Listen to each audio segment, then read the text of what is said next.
yes, we had two kinds of subroutines in PascalABC.NET, procedures and functions. And what is the difference between procedures and functions? Here in this example, we have the function and some functions. Yes, we have two functions here. You can see it. So the first function is here and the second function is here. And we can understand what the task does this function. So we can understand it by its meaningful name. So it is meaning name. Yes, we can understand last digit.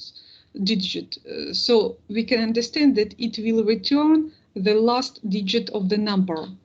So there must be some number. It will be passed like a parameter, as a parameter.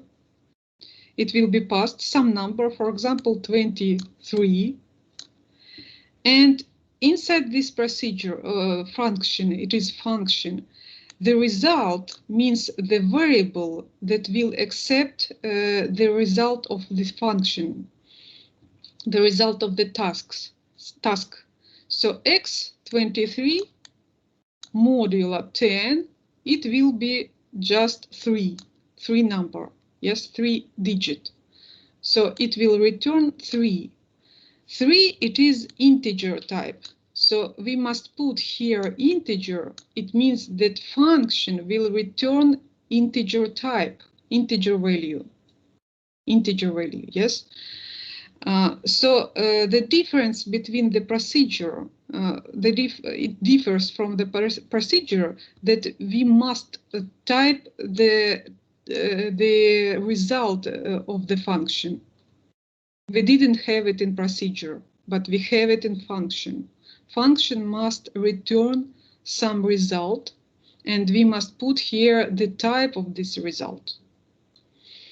And to store the calculations, we must use this variable. The name must be result, or it can be the same as the name of our function. So it doesn't matter if you have result or if you have last digit equals to x modulo 10. So it will be the same. And what does it mean that we must return the result? When we call this function in our main program, we must print out this result, or to have this result in some expressions, to use them in some expressions, or to print it out. Here we have just we print it out. Yes, last digit.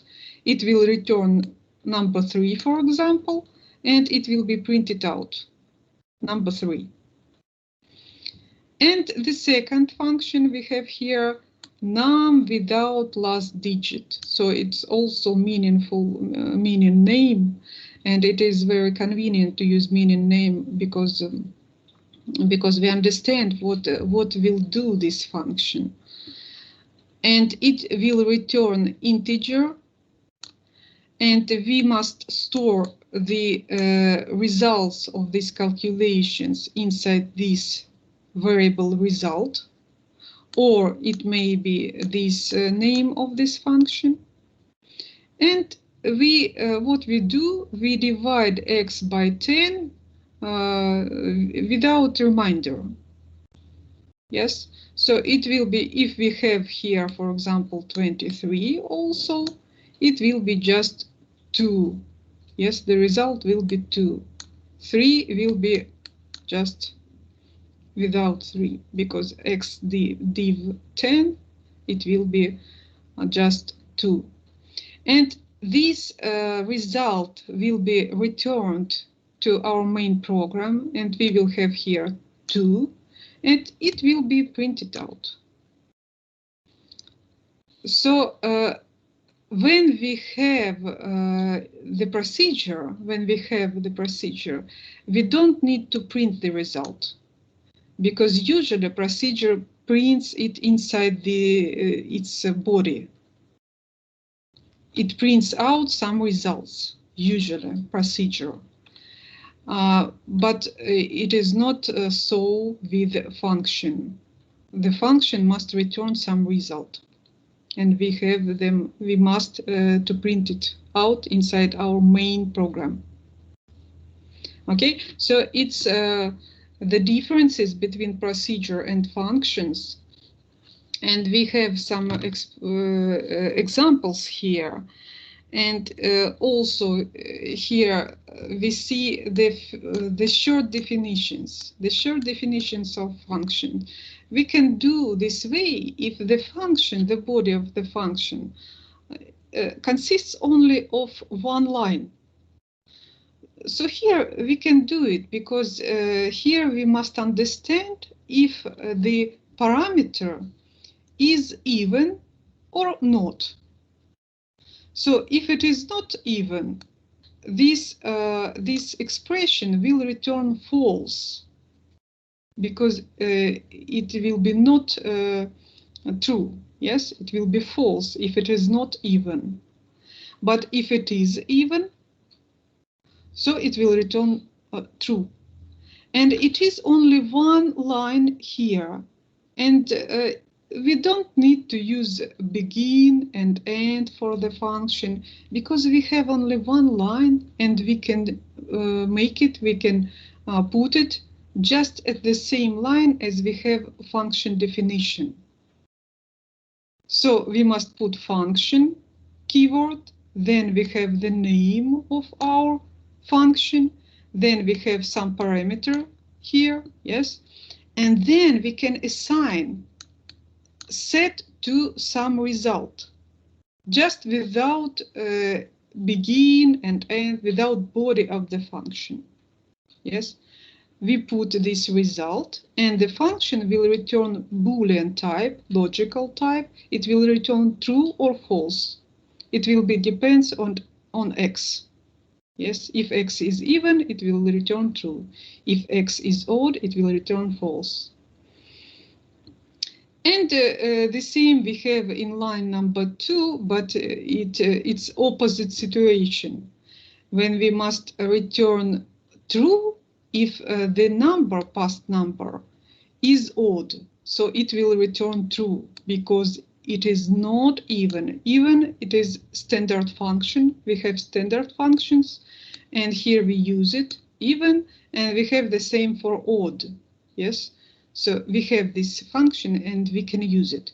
Here we don't use it, but we could use it, not this, but maybe odd or these two. So we could use it, but we didn't do it because it is the same. We can use this expression instead of even or odd. But here we decided to use this standard function, and we use it. So this function will return true or false depending on the x. And it is also short definition of the function. So we have only one line of code. So we can put it at the same line as we have the function definition. So you can use sometimes these short definitions. It is easier to understand, and it is small numbers of code. Yes, smaller numbers of code. So it is better for a program to use not very big number of lines of code. And here we have the main program also. Yes, we have some x. We enter it. We pass it to our functions, and if even returns true, at the same time, this one returns false. Yes. And again, if vice versa, if even function returns false, this one, odd function, will return true. Yeah. So it's just the example, yes, example how can we use short definitions of the function, and how can we print the results of the function? How must we do it to print the results?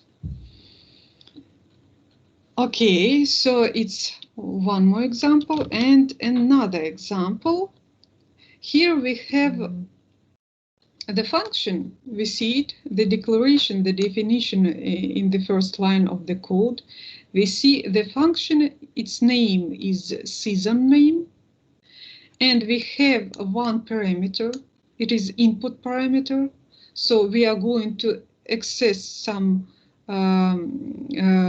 value from our main program. It will be passed some value and will be stored inside this parameter.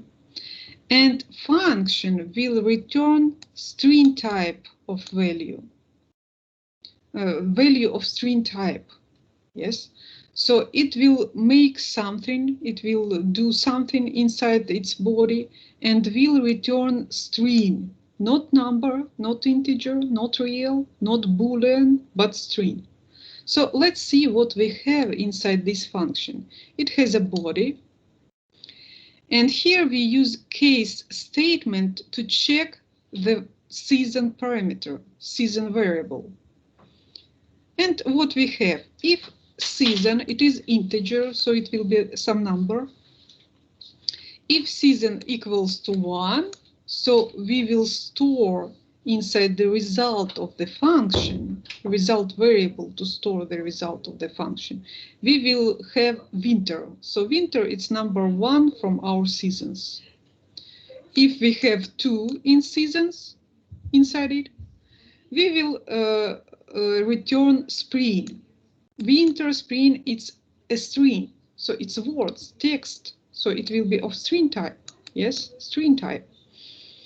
And again, if we will have 3, so it will return summer. If we have 4, it will return autumn. And if it has some different number, differs from which we have here, so it will be else clause. And we have here result wrong season. We have no such seasons. Yes, it's wrong season. Okay, and when we have our main program, we must ask user to input some integer, 1, 2, 3, or 4. For example, it will be entered 3, for example, number. And here in the line number 14 of our code, we call this function and pass 3. 3 will be passed inside this season, will be stored inside this season parameter. And in the case statement, we have these 3, and the result will store summer, and the function will return this summer word, and it will be printed out here. So we will see summer, summer in our output window. So it is for you the example of how to return string type. Function can return string type to the program. Not only integers, not only reals, but string also. Yes, you must understand that the result of the function can be of different types. Okay, this is example for you also. And one more example. So here we have reals as the result of the function. Yes, and again, what makes our function here? What does it do here? Let's see what we have. So here is the body, and we see that the parameter will be of integer type, so it will be some integer. And the first line of the body of the function, it is that we set the result to 0, 0. So it will be real type, yes? We set it to 0, then inside loop, and how many times we don't know, it will be, we see that it will be 10, Yes, when we call this function, it will be 10 here. So 10 times we must repeat this body loop. So what we have here? Some local variable, some variable x, it is local. We will talk about local and globals today. So it is declared here, so it is local. We enter some number, real number, and we have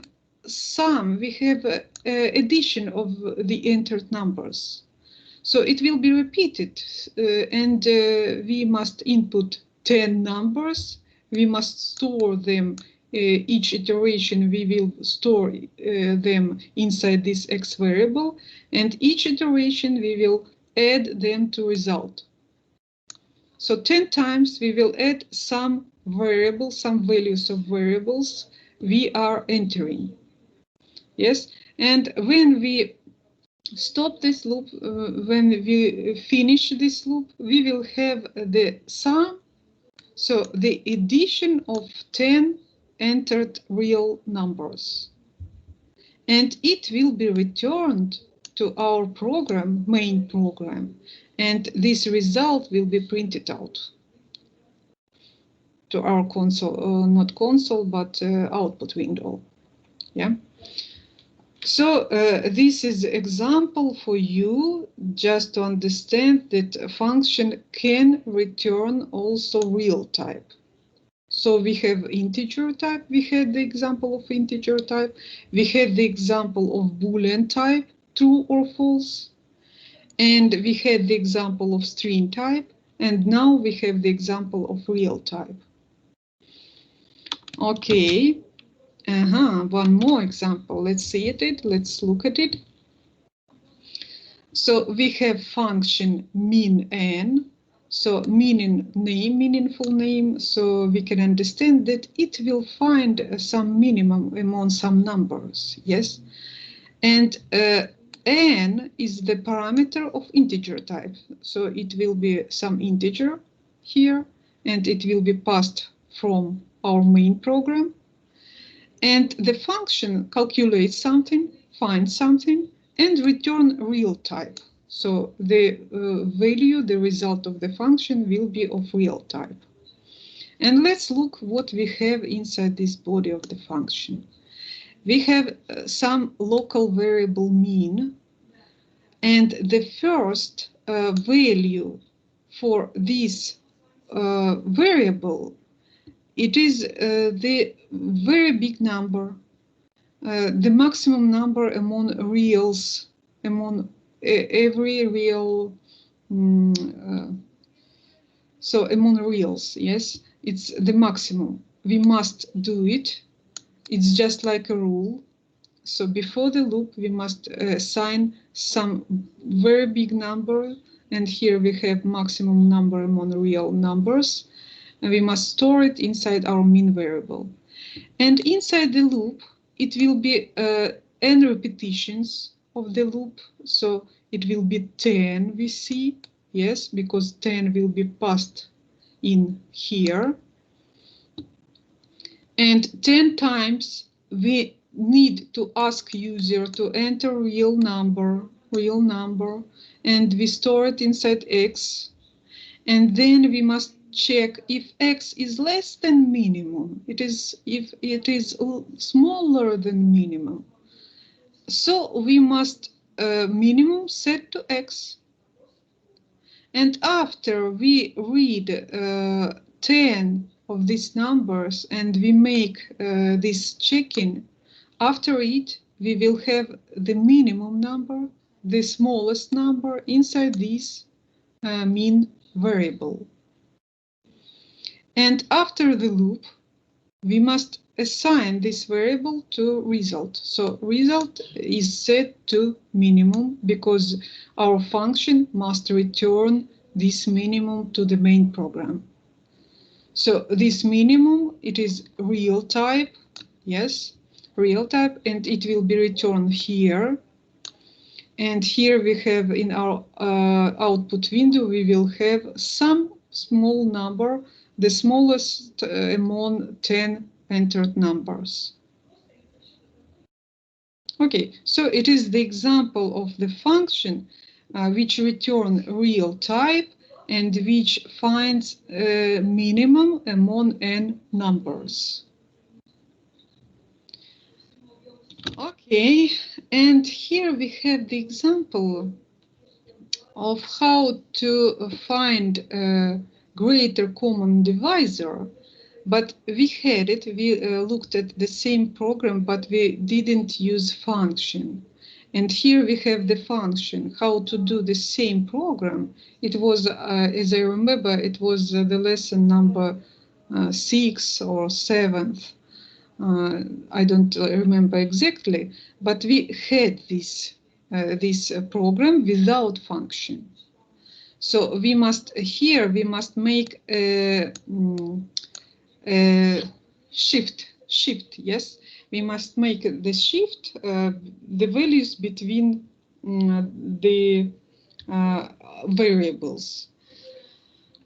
And here we have this, so the same algorithm we have inside this function. We call it with meaningful name, it's greater common divisor. So usually we call it the same in Russian, but just equivalence for Russian words. And we have two numbers, for example, this number and this number, 142 and 60. And we must find a greater common divisor. How can we do it?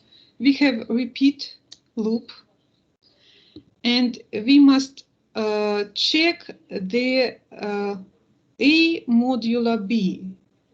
So we must not check just to remember it, to store it inside some variable, yes?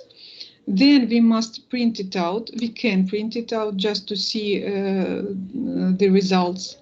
And then we make shift. Shift, it is this. So what was inside B, it will be inside A now, yes? So A is set to B and B is set to C. So we shift our algorithm to take another values, to take following values. And we do it until B is equals to 0. So when we have this modulo equals to 0, we must stop, because the previous number we have, it will be the result, it will be the greater common divisor. So it will be the result. So we must stop, and the result in this situation will be A.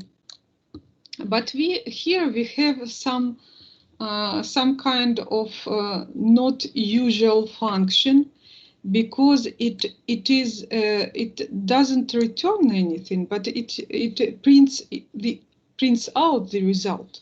Yes, so it prints out the result here, and yes, and it doesn't return anything. It's strange. I think it's some mistake here. I think it is the mistake. Yes, it mustn't be here.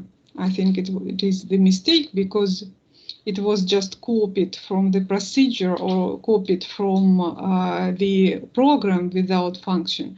So it must be here result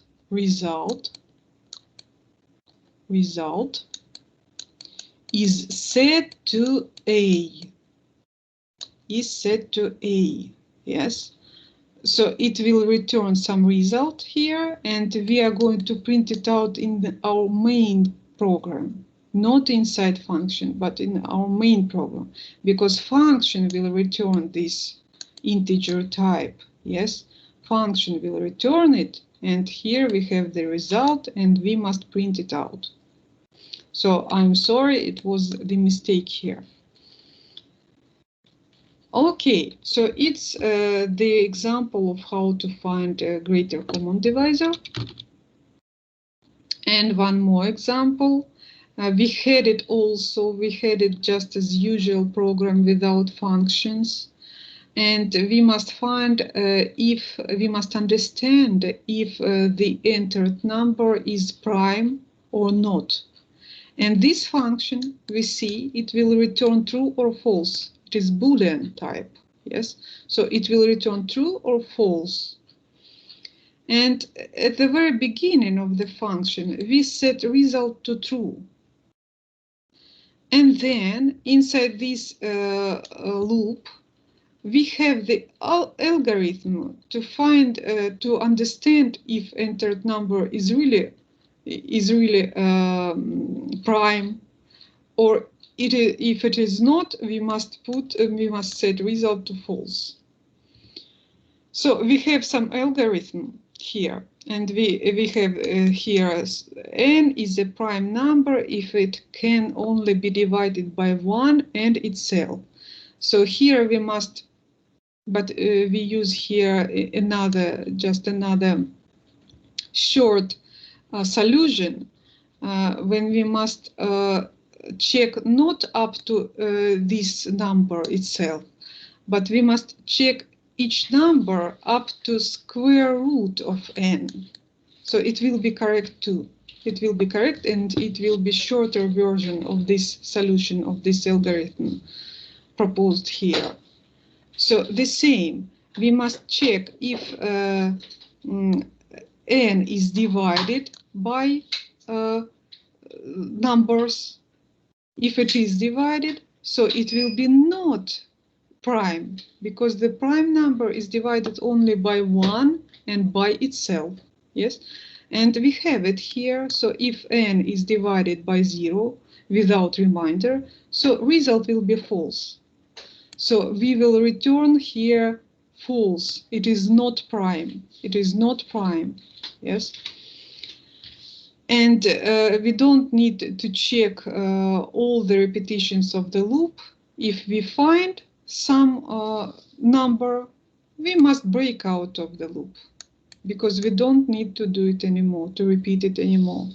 We have found that it is not prime, and we stop repetitions of the loop and return false in this situation. And inside our main program, look here, we can call the function inside the loop. It means that each iteration of the loop, each repetition of the loop, we will call this function and we pass these values of I. It will be 2, then it will be 3, then 4, 5, and up to 1000. Yes, so we check each number from 2 up to 1000, and we must find among them how many, not how many, but true or false. We will see true or false for different numbers. Yes, so we check if it is prime or not prime. So we can use this, but it is better to print out the number itself. Yes, we have known it here, so it will be not understandable what number, false or true. So we must, it is better to print I and then this comma and this function. So for I we will have true, for example, yes. For 3 it will be true, and for 4 it will be false, and so on. Okay, this is the example of prime numbers and function. We use function to do it. Yes, and do you have the questions? I hear somebody wants to talk. Yeah, I have a question for this. Okay, Tony. For in the line 4, for the I to round square, and what does that mean? I don't understand that line. This one, look here, there is a rule to find the prime numbers. Here we have the first rule. So we must check each number from 1 to, for example, if we are going to understand if 8 is prime or not, we must check from 1 up to 8. Yes, we must check if 8 is divisible by 2, from 2 is divisible by 2, so it will be not prime. And then we must check if it is divisible by 3, by 4, by 5, by 6, and by 7. So it is not a very good example. So if we take 7, we know that it is prime. Yes? Do you understand what is prime? Yes? Yes, yes. Yes. So if we take 7, for example, here we must check 7. Yes, 7. So we must understand if it is divisible by 2, by 3, by 4, by 5, by 6, and by 7. No, 7 we don't include, yes. So if it is divisible without remainder, it will be not prime. So we must use a loop here, yes, loop, just to iterate these numbers up to our number. And 7 will be not divisible by 2, will be not divisible by 3, by 4, by 5, and by 6. So 7 will return true. It is prime, yes? But it is a first solution to do it. And the second solution, it is mathematically, it is really, we don't need to check up to 6. We need to check up to square root of 7. And it will be the same. So square root of 7, it will be some middle, yes, middle. So we don't need to check this number after the square root. So the results will be the same. The results will be correct. So it is a second solution to do this task.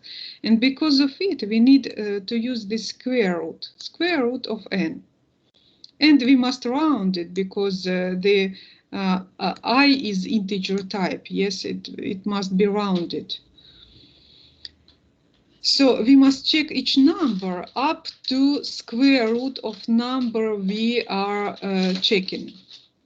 And always we must check if this number modulo I will return 0. If it will return, so it is divided by this number. So the result will be false. So the number is not prime. So if you don't have here square root, it will be also correct. We don't need round also, yes. It will be just as this algorithm we have here. So we need to check if the number is divided by 2, by 3, by 4, by 5, by 6, and it is better to use here n minus 1. Because we don't need to divide it by itself. Yes, here we have it, n minus 1. So we must check if it is divided, and we have no remainder, so it will be not prime. Yes, and square root, it's for the second solution of this finding of prime number. Okay, it's just from mathematics. Yes, it's just the rule from mathematics, the formula, maybe to say, we can say it. So do you understand, Tony? Yeah. Okay. Oh, and one more, functions of Boolean type. But we don't want to. I'm not going to do the same. Just to explain you, you can see it in our this presentation. Yes, you can see it. Just we look through. We understood that the function can return Boolean type. Yes, true or false. So it is one more example, and these tasks, let's continue with some piece of the ethereal material, yes, from our lection. And then I will Can I ask, show you? here you see exit statement. So sometimes we need to exit function or procedure, to exit, to terminate doing it, just to exit it immediately. And you must use this exit statement to exit the function. So you know, if you remember that we have the break. Break, it's the statement to exit the loop, yes? And to exit the function, we must use this exit statement. So here in this piece of code, we see the function. And here we have the body of the function. And if x is equals to 0, we must set the result to 0 and to exit the function. So at this moment, the function will stop and return to the main program. We don't know the aim of this function, the goal of this function, but it doesn't matter. This example just shows you how to use this exit statement. So it must be inside the function and it will exit the function. So at this moment, when the compiler meets this statement, it will return to the main program and it will not continue doing something inside this function. So to exit the function, we must use this keyword. And one more example, just how to use it inside the main program. So exit statement can be used inside the main program also. Not only inside the function, but also inside the main program. In this case, the exit function just stops the program. All the program must be stopped here. So here we have some piece of code. Yes, we have some x. It will be read integer. It will be some integer. And then we just check if x is equal to 0. We print end of program and exit. So it will be just stopped. The program will be stopped. This message will be printed out, and that's all.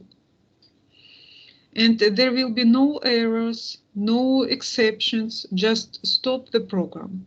And sometimes we need to do it. Some programs, some tasks must have this exit statement.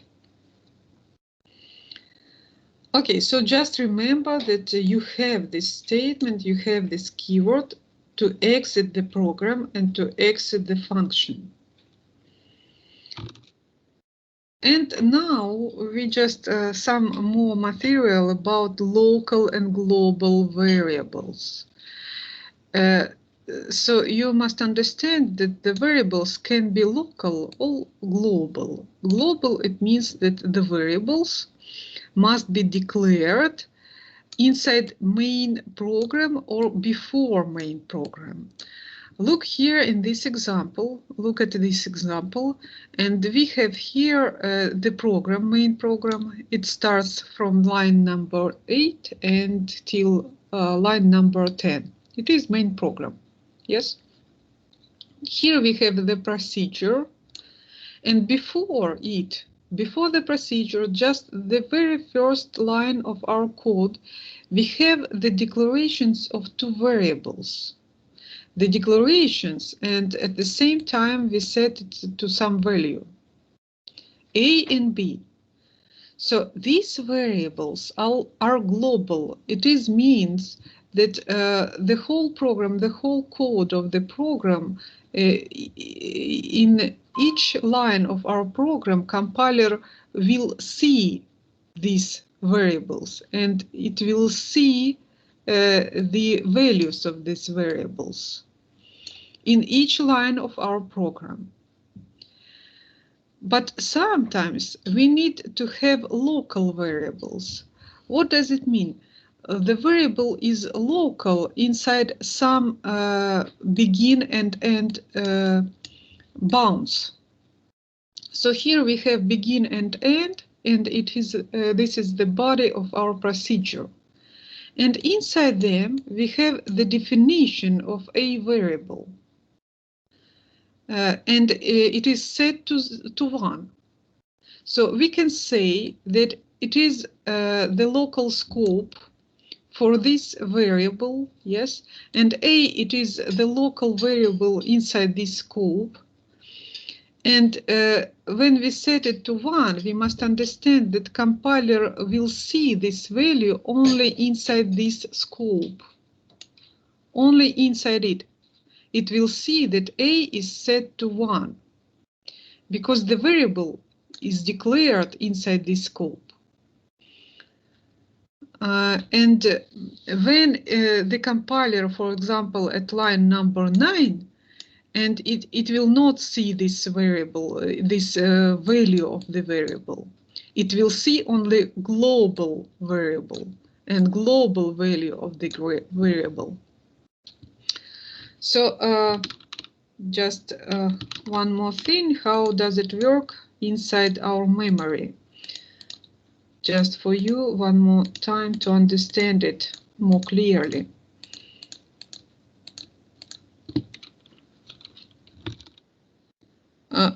So we have the stack of the memory. So we have some location of the memory, and usually some part of the memory, it is for variables, globals variables. Yes, it is some cells of the memory to store the global variables.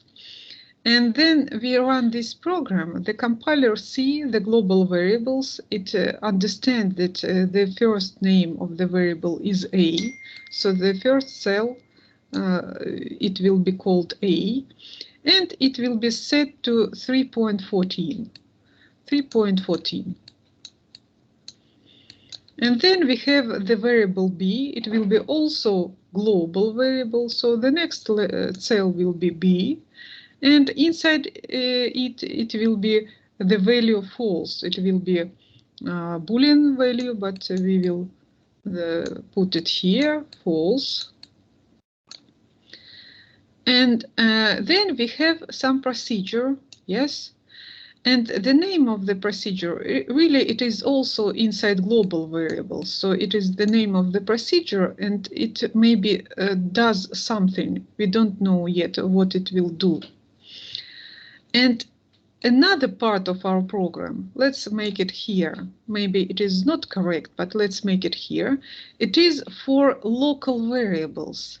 They are inside some begin and end of different place. It is inside our procedure, yes? So it is the scope of our procedure. It is called P procedure, yes? And it is the scope for it, for this procedure. And here we have also A, but it is not this A, not this A. It is not global, it is here. So we have the same name, but it is another cell of our memory. So we call it A, and we set it to 1 here, yes? And inside this procedure, we have this print statement to print out A value and B value. So what does it mean for compiler? It tries to find, because we here inside this memory, yes, it tries to find what is A. And it sees that A is 1 because it is here, yes? So it will print out this 1 value in our output window. And then it tries to find where is B. And B, there is no here any B inside this local scope. There is no here B. So it understands that the B is somewhere inside the global scope. So it goes here and sees here B. So the next it will be false. But you must understand that the compiler tries to find inside local scope. And if it doesn't find anything, it goes to global scope, yes, and tries to find it there. But first it will be local, and A was printed, not this one, but the local A was printed out, yes. And when it doesn't find B, it finds it searches among this global scope. So when we call this function, all of this compiler does all of these things I explained. Yes, so it does these lines. So if the variable is declared inside some scope, local scope, yes, begin and end, not of the main program, but inside some scope of procedure or function. It can be function, yes. It can be even for loop. It has loops. They have also, sometimes they have their own scope. Yes, when we put this begin and end, it means local scope, some local scope. And inside this local scope, the variables, if they are declared there inside, so if we have var keyword, it means that we declare, we allocate the memory location, yes, the memory cell for this variable. So it will be local variable for this of the program, local variable, and it is seen by a compiler inside this location. So you must understand it and not to mix, because sometimes we had some errors. We have some errors in the program, which is because of these local and global variables. Sometimes students don't understand and put, for example, try to print out local variable inside main program, inside global scope, and the compiler will return the error. It says that I don't know what does it mean, because I don't know this variable. It was in different scope, yes. So you must understand this memory structure and these local and global variables. Do you have the questions right now?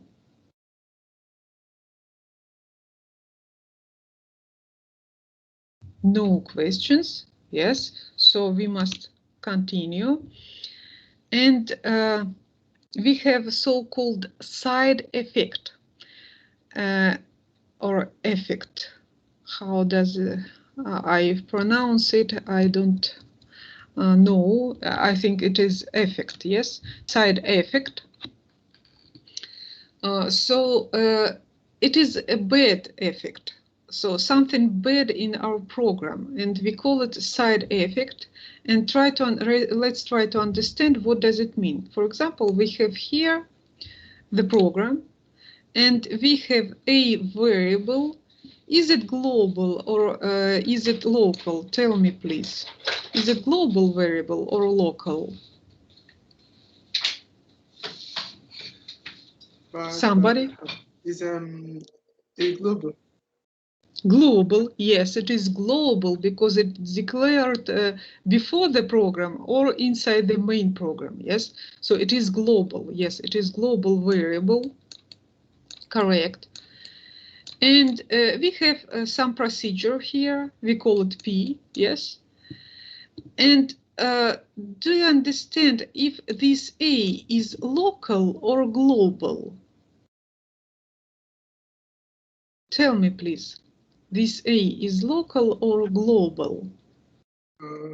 It's local for now. No. No. It's local. I said it's And local why? because it came after the procedure and is in between the beginning and end. It's not, I'm sorry, it's not local, it's global. Yes, it's global. Why? Is it because we have A above? We print Yeah. global. We always. I think it's because we have A above. Yeah, we don't have var here. Yes, we don't have this var. Where I think you said it, yes, Tony. Yeah. So if we don't have var, so it will be global. We don't have it. I delete it. We don't have it. So it means that we mean here the same variable, the same cell of our memory, yes, because we don't have var here. Okay, so it will be the same, yes. So in our memory stack, there is a part of our memory for globals. Yes, A will be global. It is first, what we are going to do, the main program must be first, yes, so the compiler goes here just at the beginning. It sees that we have A, but it is empty. It is empty, it is just declared, so we allocate the memory, the cell memory for this A, and we don't know what is inside, nothing, yes? And then the compiler sees procedure P. So it's just have some local space, local scope for this procedure, yes? And it will not execute this line until we call this procedure. So the compiler goes to line number 8, and it's set to A to 777. Yes, so it's set it to A here, and then it calls P. So it calls this procedure, and here we must execute this line. A is set to 666.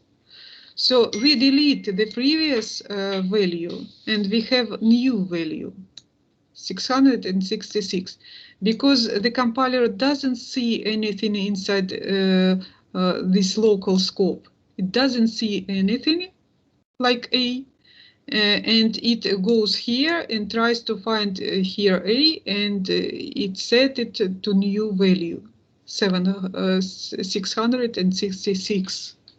Yes. And then it will return to our program, and we are going to print out A. And of course, it will be printed out 666 because we delete the previous value, yes? And it will be here, we will have new 666. But it is not really convenient. It is not good. Because if we see only the main program, if we don't see procedure, we must understand that we have a value, a variable, and it's set to 777, and we are going to have here the same value. We are going to have the same, but we don't know why we have another value. Yes, so it will be a surprise for us. Why we have 777? Why we have this strange number? And only when we see that in the procedure this value was changed, we understand that it is correct. But it's not so good. It's not so good to make this when we change some variable, global variable, inside procedure. We must do it, we can do it, but we must do it another way. So look here, look at this code one more time. Here we don't have, inside this procedure, we don't have any parameters. Yes, we don't have any parameters. And we must think that this procedure will not do anything with our global variables. Usually we think so.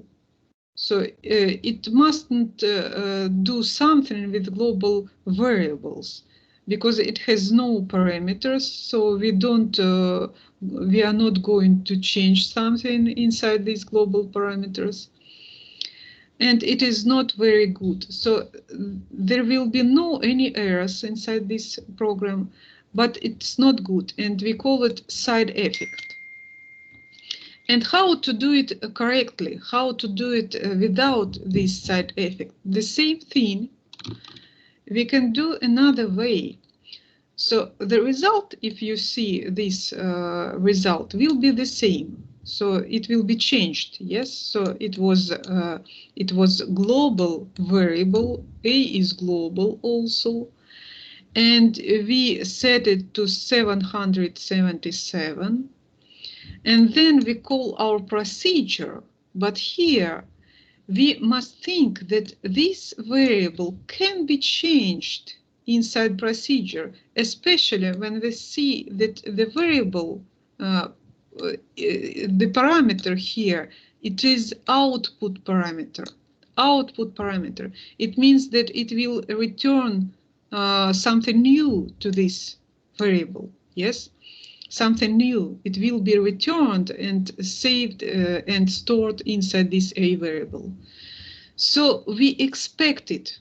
We expect new value of this variable here. And when we output it, we see new, something new, and it will be not surprise for us because we expected it. So it is the right program of the same with the same result, but it is without this side effect.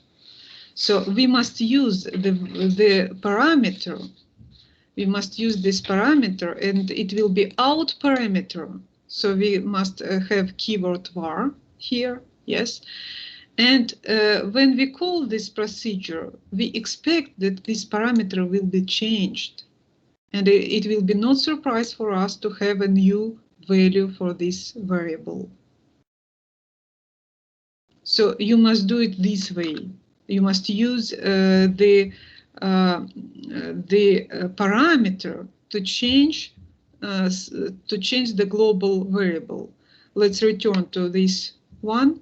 We have no here any parameters, and when we call this procedure, we don't expect this variable to be changed, and it will be surprise for us to have the new value. And we have no parameters here.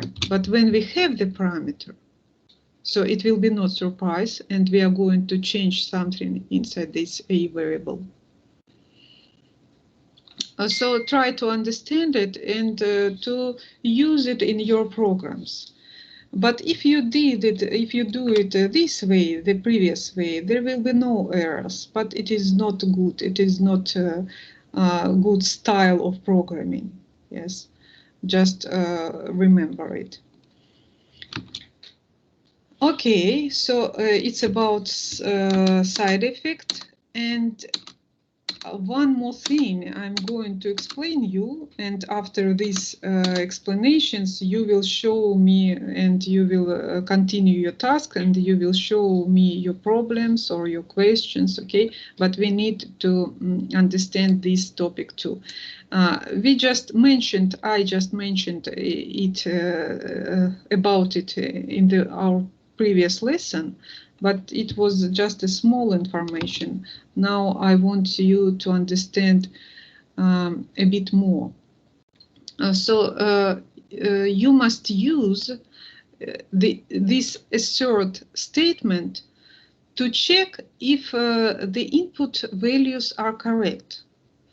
So sometimes user or programmer can input the values which will be not expected by our program. For example, here we have the task to find arithmetic average and geometric average of two numbers. The numbers must be greater than 0. They must be positive and greater than 0. And all of our code will be written so that it will be understood that the numbers, entered numbers, will be positive. If they will not be positive, so the error will occur. Yes, so we can't do it. So we must check if the input numbers was really positive. So usually before the program or inside some procedure, when we are going to have the calculations, we must check these variables, these values of the variables which were entered. So we must check it. Assert x is greater than 0. So assert statement usually returns true or false. It must return true. If it will return true, so everything is correct, and the compiler just continue doing its work. Yes. But if it is false, so input values were incorrect, and the program will terminate. So it will, we call it exception. It will have the exception. So it will tell something, tell that it is an error and input number was wrong. And usually it is better when we have this condition, and then we put comma and say something, say some message. So x must be greater than 0. Yes, must be greater than 0, must be greater than 0. So it means if it returns false, so this message will be output. And it will stop the program. Yes, it will be stopped. So it's not good, but at least we know what is incorrect. Yes, we see this message and we understand what we must change here. And the same with y here. For this program, we have x and y. So we must check if x is greater than 0 and if y is greater than 0. So we put this assert statement, and inside these brackets, we must put the condition which will return true if the input value is correct. Yes. So we must put here x is greater than 0. So it must be true. And if it is not, so we must put this message. Okay, it's the first thing. So usually each program, it is a good way when you use as a programmers, when you use these assert statements. So each program must include this assert. When the user enters something or a programmer enters something, some numbers or some strings maybe, we must check if input value is correct. So each program must include these assert statements. Just have it as a rule. Just remember it as a rule. And if I will see in your next programs, I will get them from you. If I will see this assert, I will smile because I will be glad to see it. Yes. So, so you must do it. Okay, and the second thing, it is more bigger. We have a big program here, rather big program here. And what does it mean? Usually, when we have the function, something to do, some task to do, here we have the function and here we have the problem. We must create isDigit function. The name of it is digit, and it has one parameter which returns true if entered integer d is a digit. So some integer must be entered. We understand it, yes? So some integer must be entered, and it will be stored inside d. And if it is digit, so it means it can't be, for example, 23, because it's not digit, it's a number of 2 digits. Yes, but if it is a digit, the function must return true. And how can we understand if it is digit or not? So the digit, if it will be positive, it will be positive and greater than 0 and less than 10. So digit, it is greater or equals to 0, yes? 0, 1, 2, 3, 4, and so on, up to 9. So they are digits. So if D is inside this range, so it will be digit and we must return true. The function must return true. And here in the line number 1, we have these conditions, and we have the short definition of the function. You see it, yes, it is short definition because we have know the body of the function. We have know the body of the function, yes. It is a short definition when we assign something just at the same line as we have the definition of this function. So we check if D is greater than or equals to 0 and D is less and equals to 9. So it will be digit, yes, and if it is, so it will be true. If it is, it will be true, and true will be, and is digit function will be set to true. Okay, so it's just a function. You can do it yourself and you have enough knowledge to do it, yes. But again, we must check if this function works works correctly. If it does what we are expecting from it. How can we check it? Usually, we must use some procedure to test the function we do. To test the function. Here we have procedure. Usually it calls test or test, and then we add this name of this function we are going to test. Yes, test is digit. So it is understandable that we are going to test this function which is called is digit. Okay, and let's look at the body of this procedure. So here we understand that these numbers 0, 1, 2, 3, 4, 5, 6, 7, 8, 9, 10, at 9 till 9, they are digits. So only when we have these digits, the function must return true. Yes, only when we have these digits. So we can use for loop to iterate through these digits from 0 to 9. Yes, I will be 0, then it will be 1, 2, 3, 4, and so on up to 9.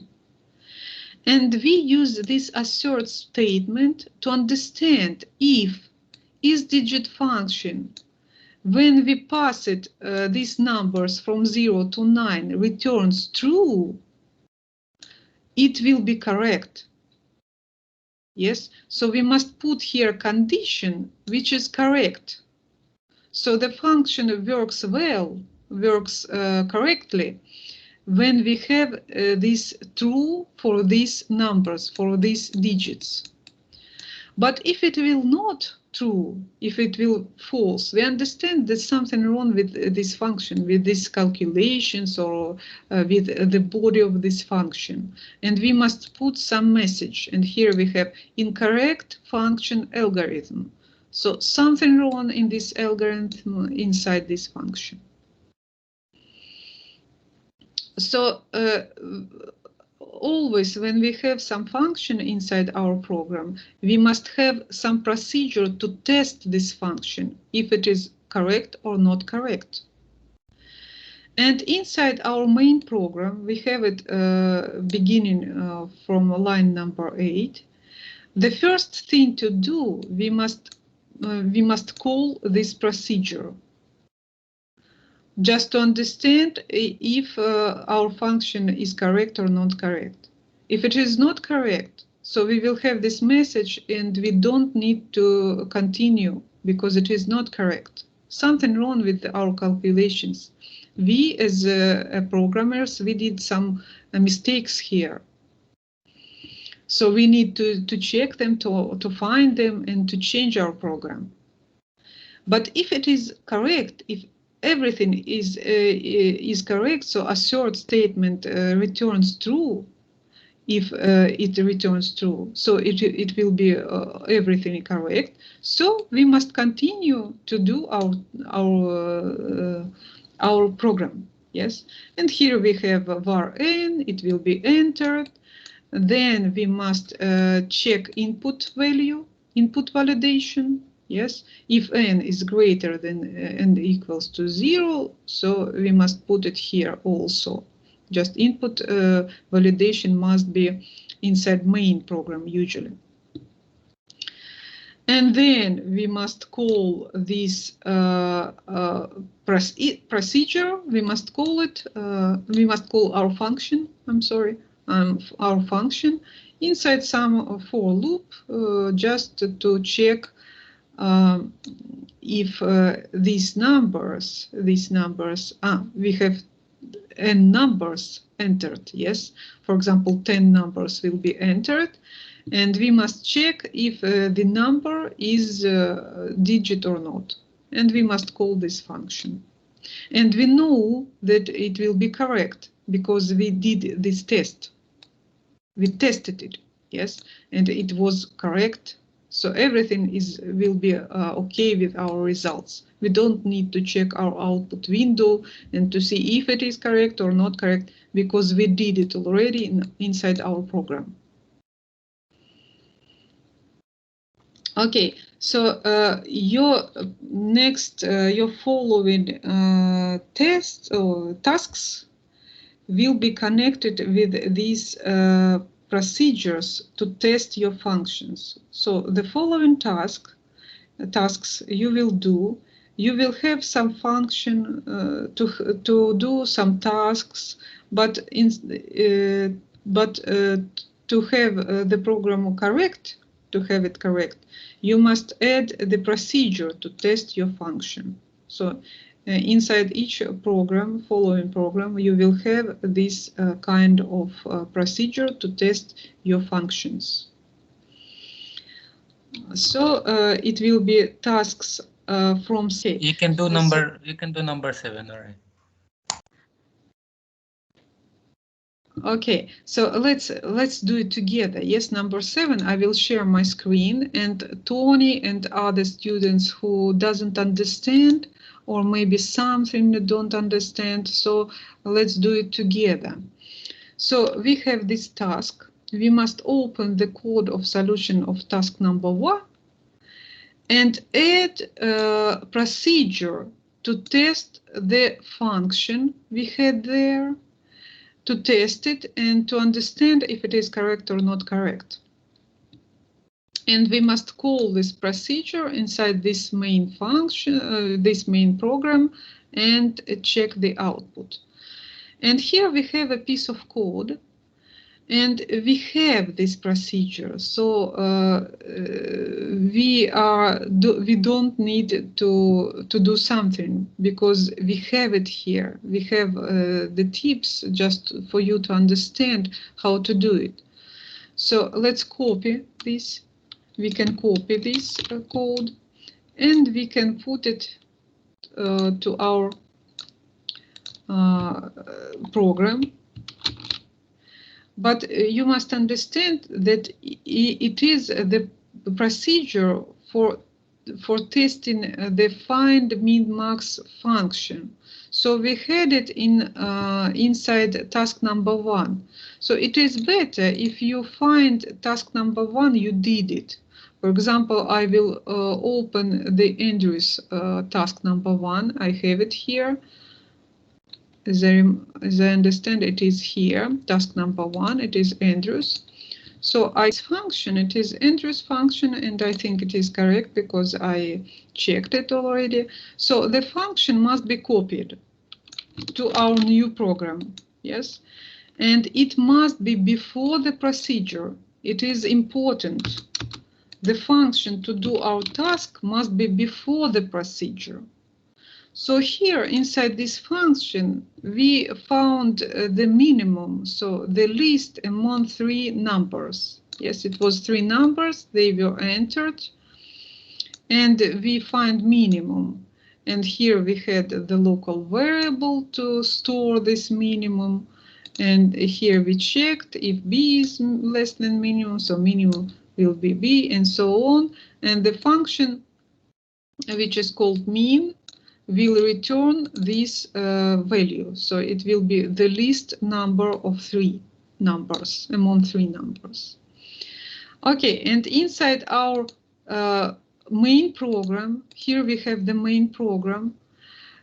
We must copy one more piece of our task, yes, so we can copy it from our main program of that task, of number one task. We copy it, just not to do it one more time, and we placed it here. So what we have here, it is inside our main program. We have three integers entered, and we store them inside x, y, and z. So it will be three integers. And we are going to call this function and to pass in these integers instead of a, b, c of our mean function. Yes, but remember that we must use this procedure to test this function. And look at this function here. We have the name of this function, mean. Yes, so it is better when you use the same test and then we put mean. Okay, so we will put mean here, mean, because we understand that it will be test of mean function, mean. And inside this procedure, we have already two tests. The first assert must call this function mean. We must call here it mean function, and we try to understand if it will be correct. And here, you have the error here. So this function must return tuple of two integers, integer.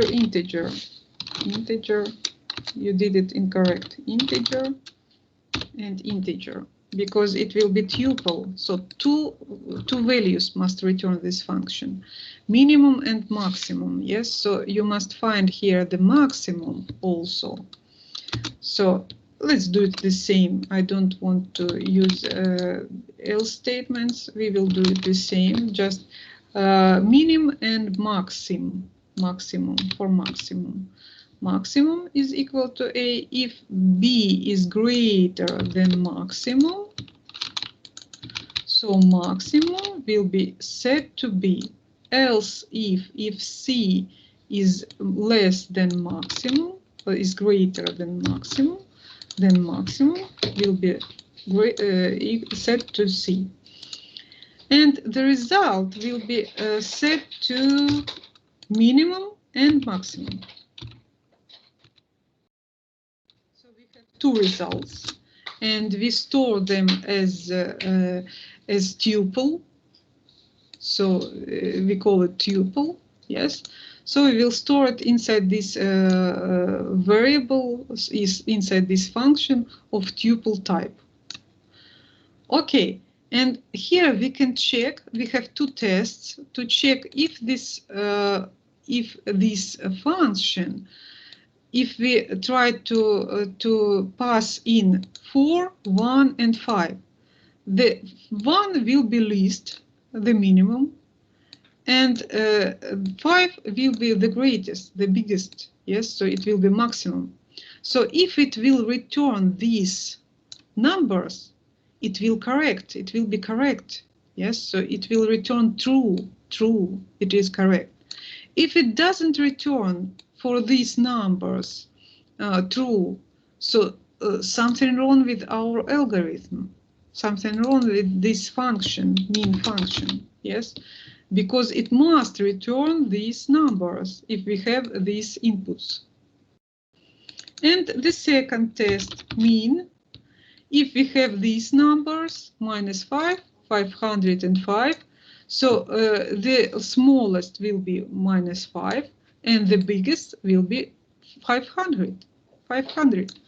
So if this returns true, so it will be correct and nothing will happen. So the program will continue. But if it returns false, so algorithm, something wrong with algorithm, something wrong. Yes, we must use this message. Algorithm of mean function is not correct. So we must return to our mean function, to this algorithm, and try to find the mistakes here. And here you have the task to add 3 or 4 your own tests.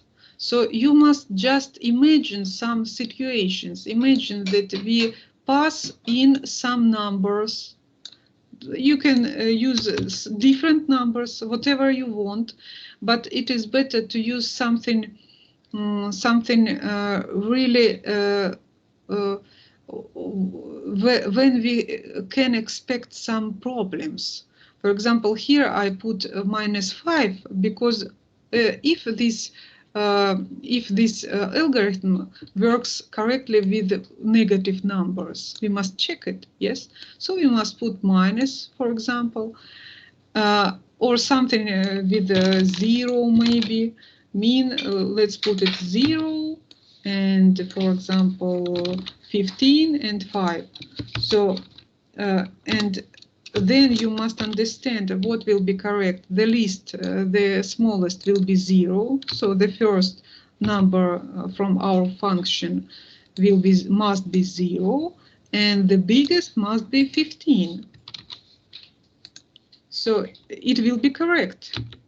And if it is not, we can copy this message and we must put it here. So we must output this message if it is not correct. So you can do the same your own tests, just to check different numbers. You can put here any numbers you want. You just know that there are 3 numbers, yes, and if these numbers, if we have these numbers, so we have these results. We must have this result. If the results are different, so the algorithm is incorrect. Okay, so now we can start this program, to run this program and to understand if we have no errors or we have. We have here, because I changed the name, yes, I changed the name of our procedure. So I have test mean name. So at the beginning of our program, main program, we must put this test mean procedure. We must call it to understand if our function is good. So we run this program, and look here, we don't have any these messages. Algorithm of mean function is not correct. We don't have them because our function is correct. But let's try to imagine if it is not correct. For example, we forgot something. We put here less, for example. B is less than maximum, so maximum is set to B. It is not correct. It is not good. So let's try to imagine it, and something here also. We will run our program and we see the exception. The exception, the description is line number 18, algorithm of mean function is not correct. So we see that something wrong with our algorithm because the test procedure was not work. It returns this message. So we must press break button, and we must see and to find the mistakes. Something wrong is here, yes, and we know that was here the mistake and here the mistake. So if it is correct, so everything will be okay. and we have input. We can input any different numbers, 3 numbers, and we have this result. Minimum is, or this procedure returns 1, it is minimum, and 5 it is, but it is not correct. 1, 5, 7, it is not correct. Let's look at it. Okay, X, Y, Z. So,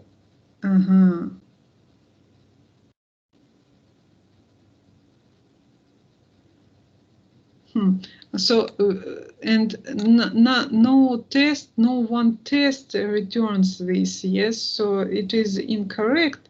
And we had from smallest to greatest, yes. So let's do assert statement.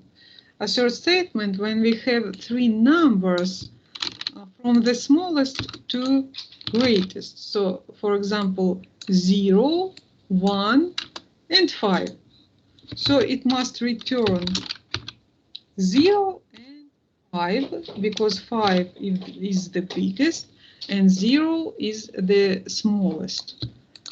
So let's do this test and let's try to understand if it is really not correct. Yes, it is really not correct. So when we use these positions, the first is the least and the last is the greatest. So something is not good, so we have some problems in our algorithm. So let's look at it.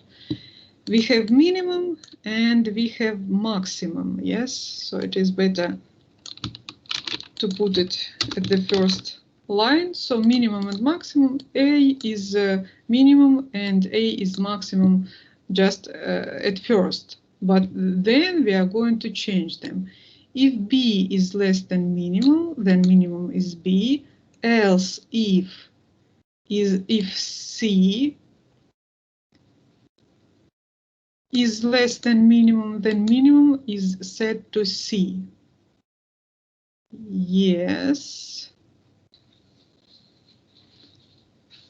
Okay, if B is greater than maximum, then maximum is greater. Else if C is greater than maximum, maximum is greater than minimum and maximum. And we have here mean and mean. Okay, really I don't see the something wrong is here. But it is wrong. Yes, some mistake is here. Oh. Maybe you see, boys, what is here, what is here, we have some mistake here, yes?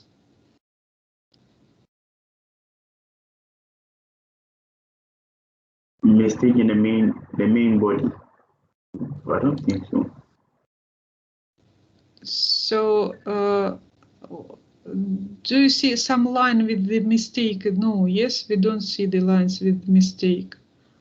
I don't understand. Okay, let's try to use our breakpoints to understand, yes? So I make here the breakpoint just to click this at some line, to click this red circle. I have, so the program, the compiler will stop here. It will stop here when we run our program, just to understand. So let's just think what is incorrect here. And we have here, it will be for the first, I'll change the position. So I will put the incorrect assert, I will put on the very first place, just not to wait, just to check it at first, yes. So let's run it one more time. And we'll have a minimum and maximum. A was 0. Yes, we see it. A is 0, B is 1, and C is 5. So we must have as a result 0 and 5. But we will not have it, and I don't know why. Let's check it. So first we are going to set minimum to 0 to A and maximum to 0 to A. Okay, and then we use this arrow just to make the program by steps. So B is less than minimum, but it is not less, yes, and we don't do this line. It is not less, and C is not less than minimum. So we will go here, yes, because the minimum will be A, will be 0, it is correct. And then we see if B is greater than maximum, and it will be greater than maximum because B is 1, and it is greater than 0, yes? So we have maximum is set to 1. So now maximum is 1, and of course C is greater than 1, so we don't need use else. We don't need to use else, yes? Just if statements here. Now I understand. So because if we use else, we don't check the third variable. We don't check it, yes? It's just this time is so late now, so my head doesn't work. My brains doesn't work. Yeah. So let's try it one more time. So now it will be no errors. It mustn't be, yes? So now we have, for example, we have 0, 5, and 10. So it is correct, yes, the first is 0, and the greatest, the biggest is 10. And we did all the tests to check this algorithm. Now we understand that we skipped some important assert. Yes, we must check different situations when the first is the least and the last is the greatest, then the least is in the middle. Just different situations. You must check different situations. So now this program is done correct. We did this procedure to test this function. And if you don't understand, still don't understand it, you just make the screenshot, yes, and try to understand it, just the step by step to understand what the compiler does. The following tasks you must add with these procedures to check your functions. And here we checked if it works correct, if it returns correct values for minimum and maximum. Yes, and the next